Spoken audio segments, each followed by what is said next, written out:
talk about solution. It's super important to start to understand the problem that we want to solve. That's one. And two, it's also super important to actually get integrated with at least one or two customers as we start to build the solution. That's super important. And for Fiducia, it's just a blessing for us, one, on the consumer side. We've been working with customers as we continue to build the product. These are stories which hit already TechCrunch. It's easier to build a platform with POC that you can show results. And like Ganesh said, we really focus on that experience, that we want to put the experience in the hands of the customer so they can actually experience and feel it right there on the spot, and just not a PowerPoint, PDF presentation or anything like that. It's something that's real, comes alive, difficult. I would say the challenges there will be understanding, how the companies are operating in terms of the tech partnerships they have right now. Welcome to the latest episode of the Raise and Exit podcast for founders, investors, private equity, angels, who knows, to be able to go and get the insights that they want and need months, if not years in advance. We are talking with people that are starting companies, selling companies, investing in companies, buying companies, to be able to go and gain insights that are right along those themes. Today, we have a double bill. We got Ganesh and Jonathan from Fiducia. And we're going to go into a very interesting theme today, because this is about leveraging enterprise experience to launch a startup, to sell to enterprise. Wait, what's going on here? Ganesh and Jonathan, over to you. Please introduce yourselves. Please introduce Fiducia and the seed of what I've got implanted as the conversation today. And please describe your company and what you're up to. Wonderful, Edgar. Thank you. This is not confusing at all, but this is the honest truth. I'm Ganesh. I'm founder and CEO of Fiducia AI. Been doing software for 25 plus years, but I've been focused on AI for over 15 years. Before Fiducia, I was the Vice President and Chief Technology Officer at Verizon Media. And my focus was to actually build enterprise data and AI applications. So this is sitting in an enterprise, building solution to deploy in a different enterprise and driving revenue. And it's a privilege, pleasure, and honor to be part of the Verizon Media journey, but also my wonderful team around me. What did we do? We built amazing products, but we got to a point where we were driving $100 million year over year, right? And it's non-trivial being in an enterprise. Taking that experiences, we started Fiducia. At Fiducia, we specifically focus on a problem, and the problem is, how can we increase value of the marketing dollars that are already being spent by any brand, small, medium, or large? When you sum it up, it's multi-trillion dollar. Yeah. We want to build solutions to increase those values. And how are we going to achieve that? Through defining next generation brand engagement and fan engagement. And we'll talk through the details as we go through. But that's a little introduction. But appreciate it. Very important point that you actually mentioned. How can you go back and then sell it to enterprise? I live the enterprise life. So there are a lot of things that we have to pay attention when it comes to data and AI. And having a compelling capability that you can actually go live in a very small footprint as a SaaS within a short duration is what we have templatized today, which we'll talk more in detail. So with that, I'll pass the call to Jonathan Taylor, who's the Chief Business Officer, Fiducia AI. And it's a privilege and pleasure to really continue the journey together with JT. Yeah. JT. Yeah, thanks for having us on today. Jonathan Taylor. I have about 20 years experience primarily around emerging tech. So I've been working with small startups and everything and guiding the path into the enterprise environment. And so I have watched the evolution of the enterprise from not wanting to work with startups or didn't know how to work with startups to the process internally to have a quicker ramp-up program to get startups involved in the ecosystem that they have. They have a lot of legacy systems, a lot of legacy employees to help ramp up and speed up on the process. So we all know we have limited runway when you do an initial startup. And so those enterprise deals have to fit that runway. So it's been, wonderful to see big companies adapt. You're seeing new positions, the innovation teams that come into there. They look at the problems that they want solved from small startups that can help grow and everything and adapt quickly quickly and everything like that. And I think we're seeing this whole agentic era with AI, people experimenting and exploring that. And so it's really a fun opportunity to work with Ganesh and kind of build that story on this whole thing being transformed in the US right now and around the world. That's fantastic. So, gentlemen, you've kind of touched upon something just even in the introduction of yourself that's there, which is that evolution that has been happening in the marketplace. And I think there's something like 3 million companies per year started in the United States. I don't even know what that number is globally. It must be in excess of tens of millions or something like that. And there's this huge aspiration to be able to go and sell to enterprise. And look, people are trying to solve problems all the time.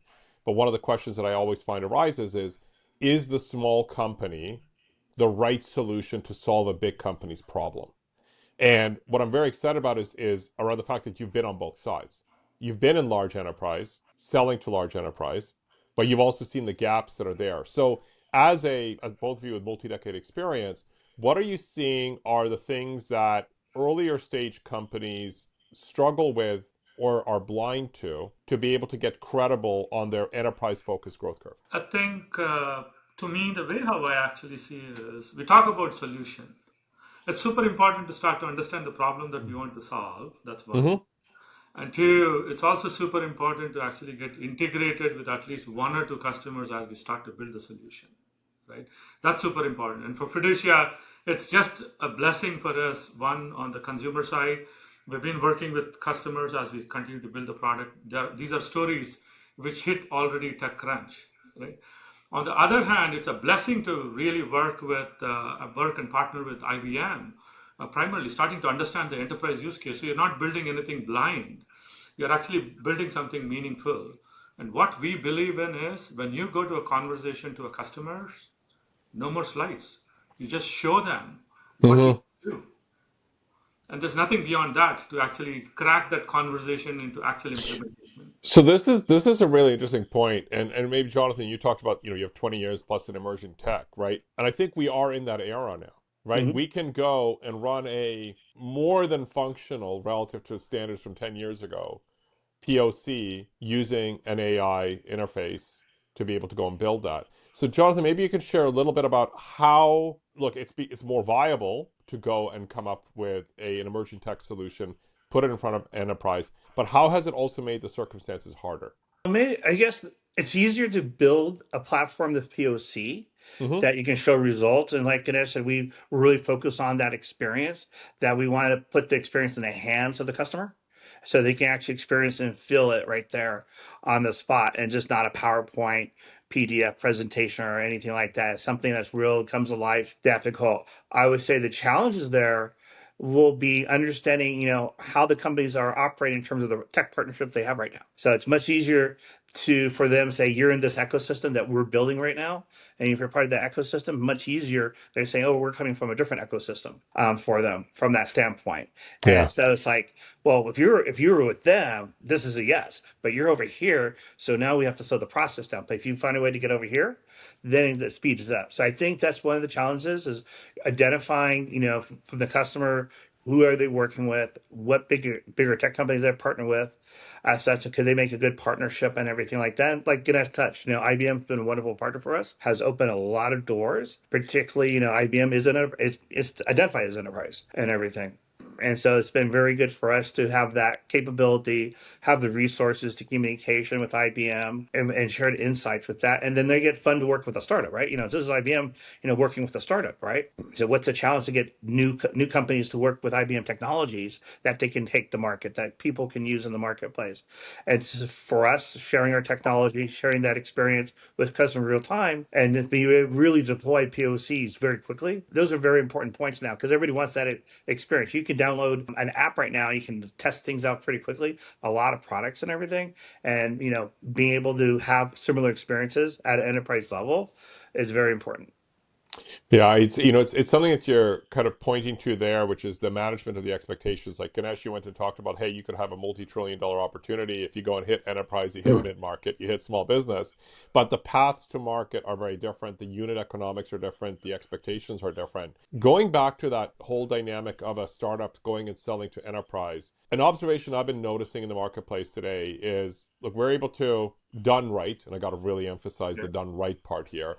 You can really go and have an AI augmented, venture-backed, hyper-scaling ecosystem today. Like, look at the amount of, Deca unicorns that have emerged in the past 4 years alone that are there, that have been fed by that structure. But one thing that I've noticed with all of them is that none of them have been able to go and have that growth through a direct penetration into the enterprise customer base.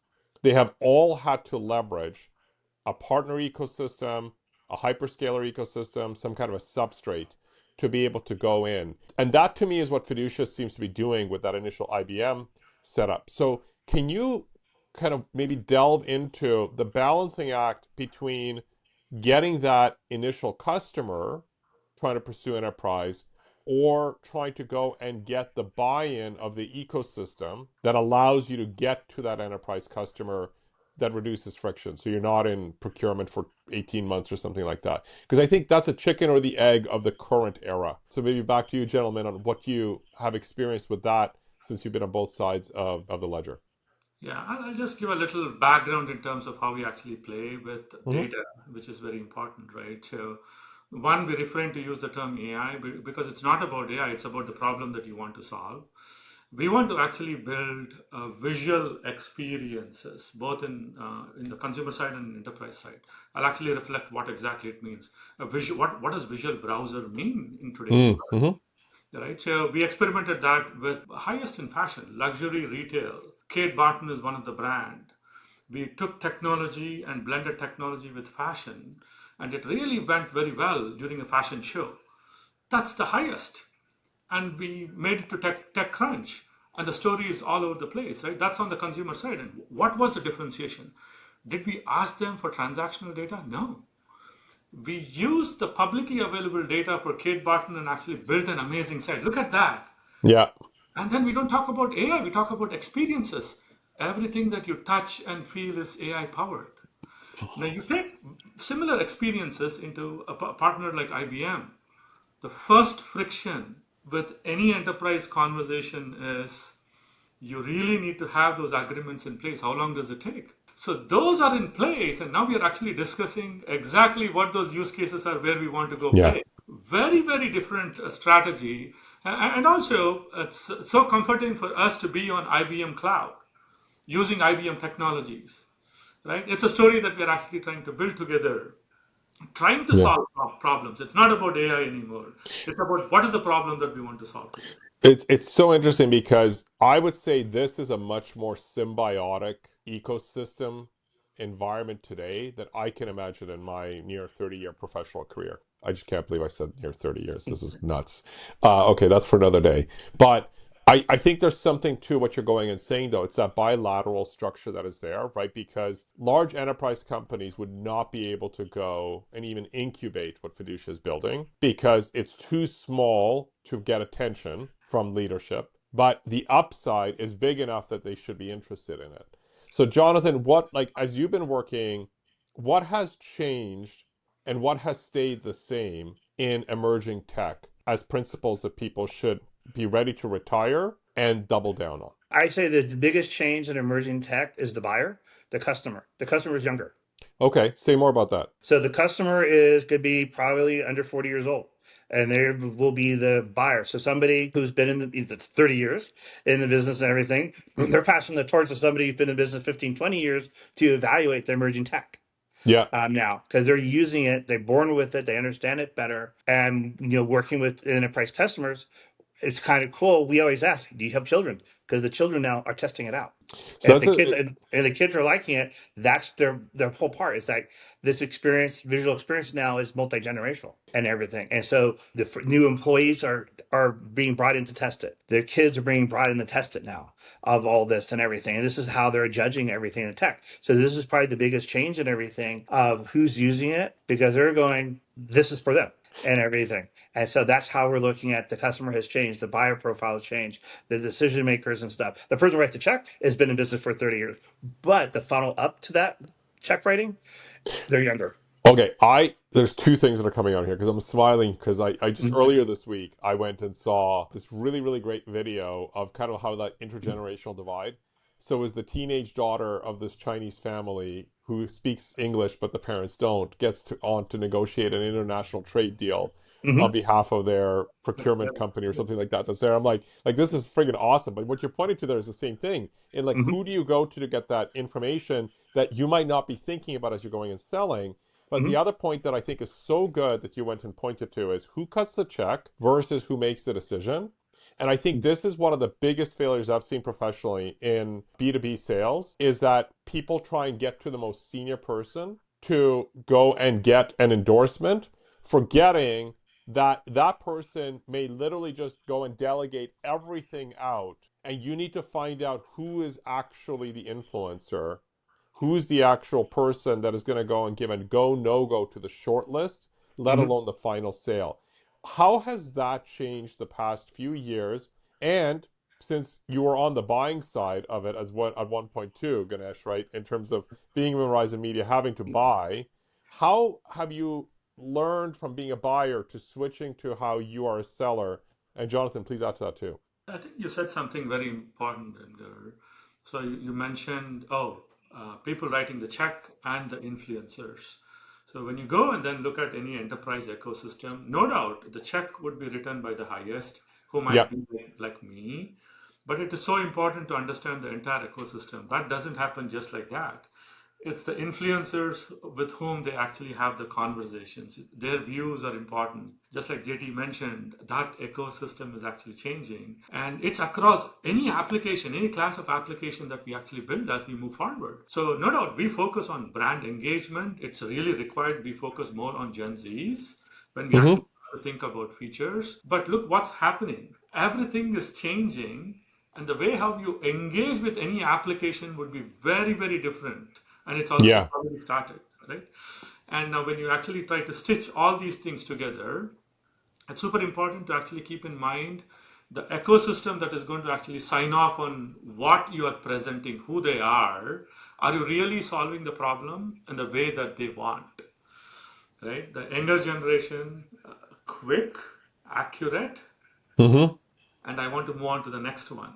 You try to factor all those things into one screen and make it happen. And these are the new class of applications that we actually start to evolve, because you can't go search. You're asking in a very natural language across any application. Today, we are on in brand engagement, we're trying to experiment this, but Mm-hmm. that's going to be applicable anywhere. So it's the beginning of the next class or next generation of application where the human interaction or interface is drastically going to change. And it's very exciting. It's super exciting. I'll have JT add his view. Yeah. I would say the other thing to take a look at is when you go through the enterprise sales process, we all know it can be long in terms, months and everything, by quarters and such of that. And then once you get the deal done, signed, then typical enterprise deals, okay, it's more months on top of deployment and everything like that. And so you have a whole generational shift. Like, we're not waiting months and everything. We want it now. We want to start playing with the toys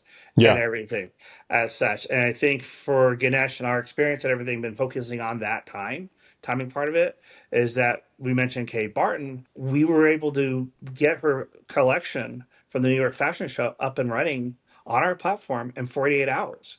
But what does you get in 48 hours? Well, you got IBM Watson X, you got IBM Object Cloud Storage, and IBM Cloud, and a bunch of other IBM technologies all wrapped up, deployed very quickly. And they can see that result. So not waiting 10 weeks out after they sign the contract and everything. They're getting it within a couple of days. So you're pointing to something which is, there's that old adage, or look, I can give it to you fast, I can give it to you cheap, or I can give it to you high quality. Pick two of the three.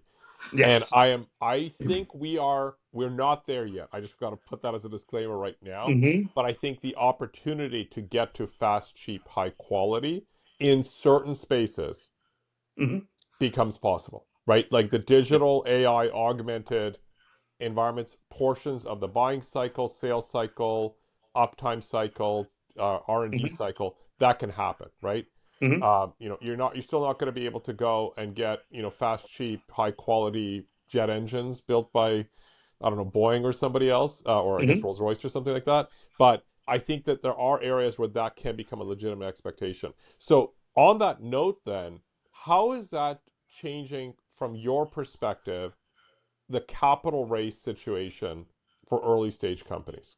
Yeah, I think every startup is different and their philosophies are different too, right? We can share our journey. So, since we have seen it all, both JT and I, we have past experiences. We always valued to build scale in our journey, right? So, Yeah. we have product and features. We had different variations of the product that we had, but we could not see scale. Now, what we have is scale. We got the scale. For us, scale was important.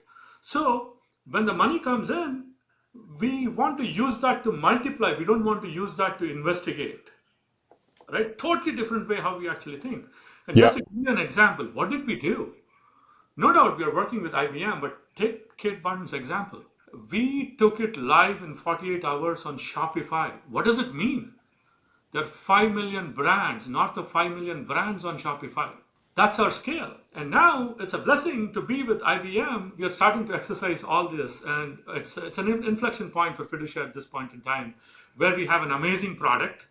Every touch is AI powered, but we don't say AI anywhere at all. It's all about experiences. And this is where I would like to share how we look at our journey: 1x, 10x, and 100x. Mm-hmm. 1x is Kate Barton for us. 10x is the agencies that we actually work with. They work with tens of brands. And 100x or 1000x is IBM. I think we're starting to excel in all three areas.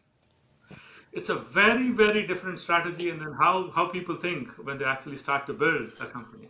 So question for you both then, because look, we've talked about the fact that you need to go and find that partner ecosystem to be able to scale into enterprise, but by a certain extent to scale to anybody, mid-market, SMB, etc.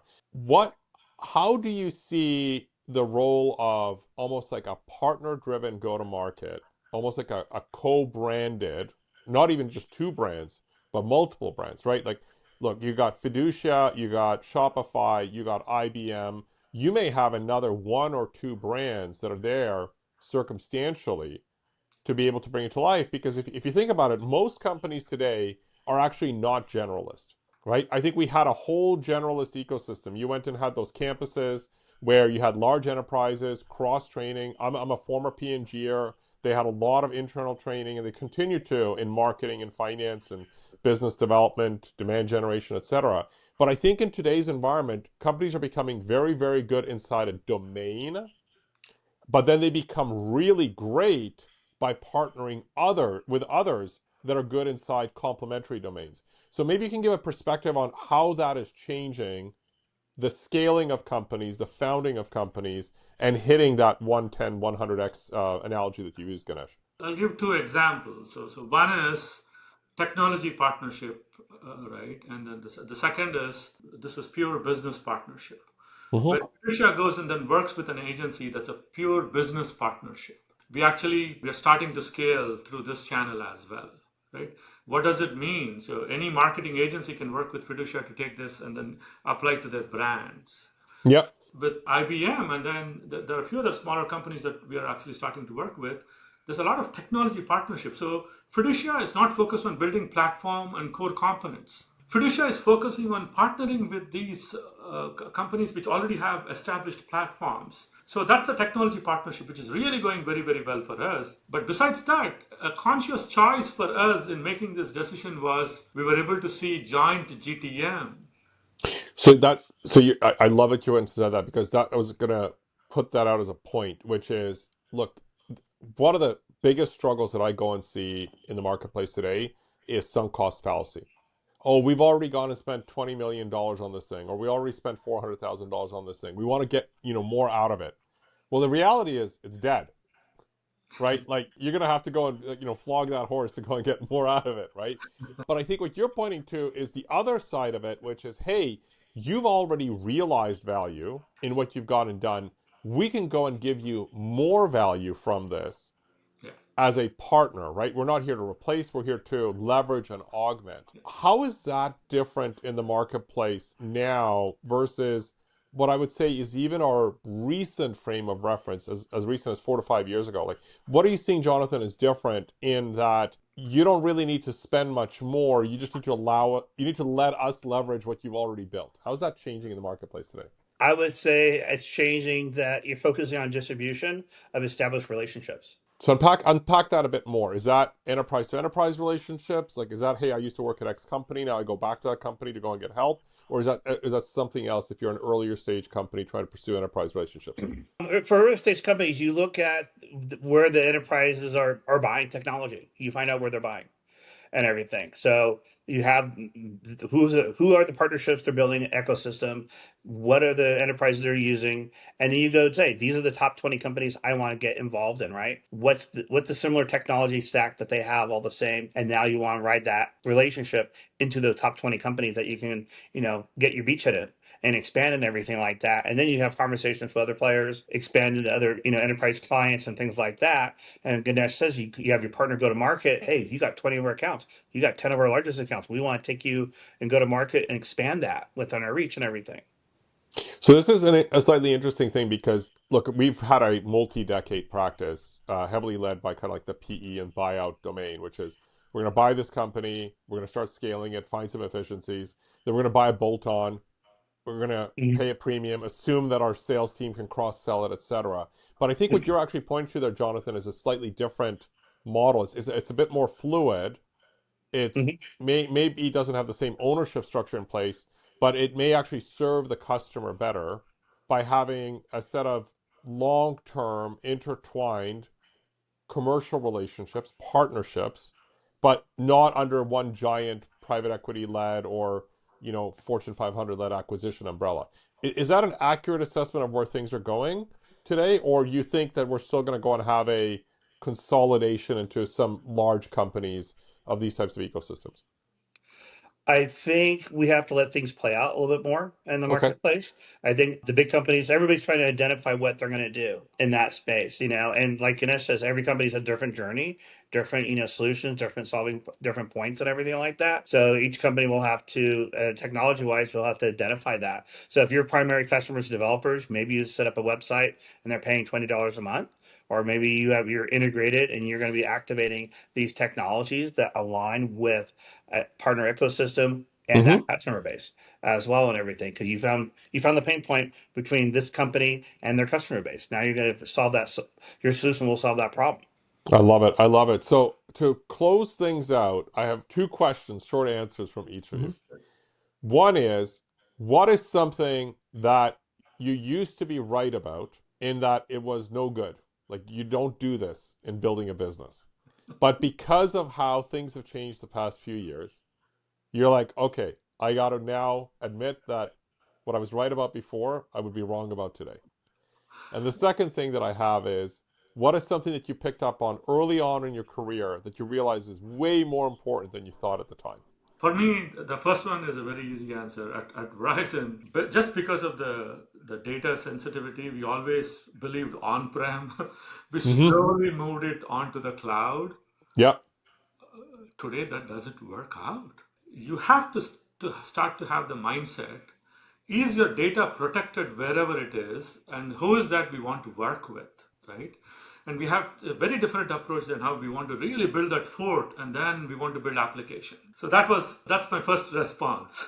Answer to your first question. Sorry. Yeah. Yeah. Right, very very easy and very simple. And and the second one, if I understand right, let me go back and then repeat the Yeah. question. What is something that you found valuable early in your career that you realize is even more important today? Yeah, I always believed actually connecting the dots, right, to really solve a problem. You can move fast. Mm-hmm. And today, that is the template. That is the template. So we don't want to actually solve problems. We want to see how we can actually connect the dots to solve the problem. Mm. Completely different how you build the problem. But I also want to share something astronomically different that's starting to happen right now. Please. You don't write code. You write prompts to solve the problem. This is like talking specifically OpenClaw. You Yeah. have different services. You don't write code. The prompt stitches everything dynamically when a question is asked. It's just fascinating how things are changing. That's amazing. Love it. Jonathan, how about you? What's your answer to those? I would say the biggest change would be when I first started, technology sales, it was attending events, live person events as such, and you had booths and everything, and people will come and everything like that. And that was like your customer acquisition strategy. Doesn't work anymore. The Mm. booth is now customer retention. So you're inviting your customers to your booth and you're showing them in person what you're doing, what you're building. You're having that conversation. As that, it's not acquisition anymore. So you're going to use it for retention. As such, if you're going to go to a live event now and you want to do customer acquisition, as such, it's now that find a do a dinner party, do something that's fun with those people. You can invite them to some place. As such, maybe you can get on stage and speaker. You can have that visibility if you're going to focus on customer acquisition. So it's kind of changed that way. The booth is something that could be, if you have enough customers, that makes sense retention. And usually the partners are right because partners have customer events, things like that, and they will host you. You can be maybe at an event with them and things like that as well. And then their customers come see what they're doing, and that helps. They have that booth at a live event, or maybe it's one of their own exhibits as such. Then you can use that for customer acquisition. But the standalone booth for customer acquisition that you did 10 years ago, that's not going to work anymore. The pick up customers and stuff because everybody's looking at the ROI of these events, these booths, and everything as such. You're not going to get that ROI if you're thinking it's going to be customer acquisition. You got to rethink, how am I going to meet new people? How am I going to get in front of the people and stuff like that? And so you want to be, something unique. Host a dinner, invite people. You're reaching out to them, go and get on stage and speak and everything like that. You create that visibility that people see you, and then they can come up to you and ask questions and things like that. Maybe join a panel as such. So that's what kind of would be the big change and everything. And we're adopting that with what we're doing right now. It's like, well, 10 events and everything, but we're not going to have a booth. I think that's so insightful. What's something from early on in your career that you realize is now even more important than you thought? Relationships. Mm, yeah. Relationships are very, very key. And because I have watched relationships get promotions, relationships change companies, and they bring their technology people with you. I love that. What a great summary. Gentlemen, I find it fascinating in terms of what you're going and building. For viewers, listeners, you got to go and check out what Fiducia is up to because I think it's such a fascinating conversation of an enterprise grade startup. And I think a model to emulate. So, on that note, gentlemen, thank you so much for being on the Raise and Exit podcast and sharing your wisdom. Thank you so much, Edgar. Pleasure Thank talking you. to you. Cheers. The opportunity. Right. Cheers. Bye bye. Okay, in hindsight, I would have wanted to go and emphasize a heck of a lot more on the topic of brand. It's a professional and personal passion of mine, Yeah. but it's a bit more adjacent to what I do with Raise and Exit on the valuation and transaction side. But it was just like a subliminal layer across everything you're talking, right, Jonathan? Relationships, that's your personal brand, right? Having Mm-hmm. that credibility, personal brand. Those partnerships, that is, hey, hold on, we got 5 different companies that are endorsing this company. Maybe I should actually give consideration to buying what they're selling, or Mm-hmm. hold off from dismissing them because they're young and small. So that was like a big thing that I got from that one. But like, what Mm-hmm. did you guys just get from where this conversation went today? Yeah, I think it's very very interesting how you made us think as well, right? So you were actually very keen on how the enterprise experiences would actually help to build this journey. I Yeah. never got asked that before, so it's always looked at like a startup, but Yeah. not a lot of emphasis on how. And also, you refreshed our thoughts in terms of how the new and next generation applications would be built, right? You just can't keep saying AI, AI, AI, everything. It's assumed that AI is everywhere. What is that you want to solve, and how are you going to solve? Right? Yeah, and I think your point about the making connections is so critical because I think we've just had such a rapid pace of AI to, oh my gosh, what is this? I'm suspicious of this. Oh my gosh, it doesn't, all these incredible things. It's like, okay, who's not using AI? Like, come on, people, right? Yeah, But, and look, I have a whole professional take on how far you can make claims in that domain, but that's for another conversation. But I think what you're saying is like, okay, the substrate is there. It's gone from differentiating to becoming table stakes. Give me the new differentiation. And what I actually had as a walk away from here is the differentiation is being contemporary with pretty much like timeless practices to be able to build businesses, which is relationships, which is going and making connections earlier than your competition and really well earlier than your customer, but have them think that they are the ones who put that last little piece in because they bought your product or service. yeah. That's true. And Jonathan, what was? one thing Oh, that sorry. we, Go ahead, Ganesh. yeah, one thing we missed to emphasize a little bit. I was just thinking after the conversation. Yeah, remember what Netflix did? Okay, Verizons of the world built the network, and then YouTube and Netflix came and then started riding over the network, and that's about it. Yeah. And Fiducia is pretty much doing that. People are building platforms, and then we are saying today we can actually sit on IBM Cloud, use everything on IBM Cloud, and also talk to the other hyperscalers too. Yeah. It's just fascinating. That's great. Jonathan, what did you get from that conversation? I think we didn't touch about just having a distributed workforce, right? So you're a startup, you're going to have people and your team members at different locations, and you're building this whole part of you're using new technology internally, and you're building new solutions for the customer base, and you're doing distributed and Mm, everything. So I think we're touching about that whole point is like how we can adapt to new technologies internally to build solutions, have your team bonding and things like that, and then you're adjusting. The one thing I've seen at these live events that Ganesh and I attend to is that a lot of companies are distributed. This is the team bonding part. They're coming to these live events. They're bringing all the teams together. They're not meeting in the office anymore. They're meeting at the live events, which is fantastic for a startup like us.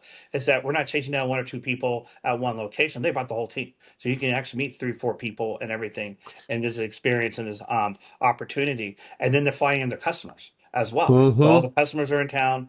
All their team members are in town, and you're in a unique position. It's like, oh, we're meeting these people, we're meeting their customers, as such, all in one location. And so the dynamics have changed because everybody has distributed workforces. Not everybody's in the office, and maybe they have multiple offices and not all in the same office as Yeah. such. And that's the customer too, right? So you have a partner, you have your customers, where everybody's different places and stuff. Now these live events to bring everybody together and Yeah. connect and everything. We see people that I'll use New York as an example. People come from New York, go to a live event to meet other people from New York because they can't meet them and don't have time to meet them in New York. It's so funny. I would even go and say that New Yorkers will go and tell you, I need to go and have an event in New York to meet other people in New York. But it's true. It's an excuse to kind of go and get out because we have this higher paced environment that's going on. I think, Ganesh, you wanted to add something else earlier as well. No, we at Fiducia, we do the same thing too. Yeah. So Katie makes me fly Las Vegas, not just to meet him, but also we meet a lot of customers too. That's it. And I think he was very wise in actually picking the right city because everything is happening in Las Vegas. And from Well, you everywhere. just go and take them to the sphere, Jonathan. Like, that's all you Yes, need to do. it's Wizard of Oz. It really and okay. So here's my question. I'm totally going off script now. Hmm. Okay, there was no script for this part, but I didn't realize I Hmm. can go even more off script Yeah. for from this portion. I haven't seen it yet in person, but I've seen some of the stuff. You can be like a dozen miles or more out and still have it in the distance because it's so big, It Hmm. is. right? Yeah. So it's like Yeah. there's almost like an experience of approaching the thing as well. Yes. That's there. So I just find that is really fascinating because No, it's all circular and everything here, and everybody talk about it and everything. Have you been to it? Because you can do yeah. tours and everything. There's shows to be had there and stuff like that. But everybody sees it. If you're taking the monorail, you see it. If you're driving to any place, taxi, buses, or anything, it's there. You're going have multiple events. You're going to see the sphere and everything like there. I love it because like I'm an architecture buff too, so for Hmm. me this is like the modern digital Yeah. architecture in terms of Mhm. like full-fledged expression. And I also realize that we are so way off script that Yeah. it's a good pause to go and have. Gentlemen, thanks for just that Mhm. quick debrief and that takeaway and for being our guests today, and look forward to the next opportunity to chat again. No, look forward, and thank you very much, for including us. Please. Thank you. Cheers.